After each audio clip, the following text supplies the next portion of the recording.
এটা আলহী দুলহী মানুহ বা মিতিৰ কুটুমেতো আহিবলৈ বাদ দি দিছে যে এনেকুৱা সমস্যা হ'লেতো কেনেকৈ তোমালোকে থাকা। আজি মই কাম কৰি থকা জেগাতে অফিচাৰবিলাকে সুধিছে যে এতিয়াতো আমি তেনেকুৱা হ'লেতো তোমালোকৰ তাততো বহুত সমস্যা।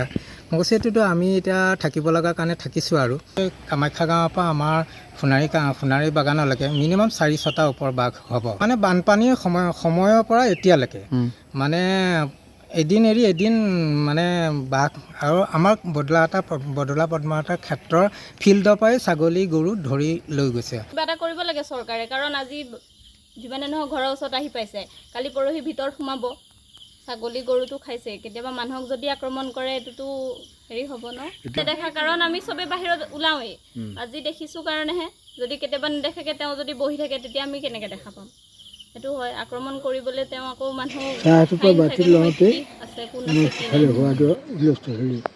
যে গৰু বাঘে ধৰিলে এইবুলি কোৱাৰ লাখুটিডাললৈ গৈ পাইছোঁগৈ। মানুহ জুম খাই আছে আৰু ইতিমধ্যে ফৰেষ্ট ডিপাৰ্টমেণ্টৰ মানুহ আহিছে হাতী লৈ, আৰু চিকিৎসকৰ যে হাস্পতালৰ গাড়ীখনো লৈ আহিছে। আহি ফৰেষ্ট ডিপাৰ্টমেণ্টৰ আমাৰ ৰাইজ গোট খাই এই কামখিনি কৰি আৰু বেজি 4টা মৰাত গৰুজনী উঠি গৰুজনী নিচা খোৱা মানুহ তেনেকুৱা ৰাস্তালৈ কাণ মন নিদিয়ে, মানে হাবি জংঘললৈহে বিচাৰে। তাৰ পৰা কোনোমতে লৈ আহি ঘৰ। কালি দিনতো সোণাৰী কামাখ্যা গাঁৱলৈ গৈছিলোঁ আৰু নতুনকৈ এটা অত্যাধুনিক ফেঞ্চিঙৰ কথা ভাবিছোঁ, য'ত হাতী আৰু বাঘ দুয়োটাই বাধা পাব।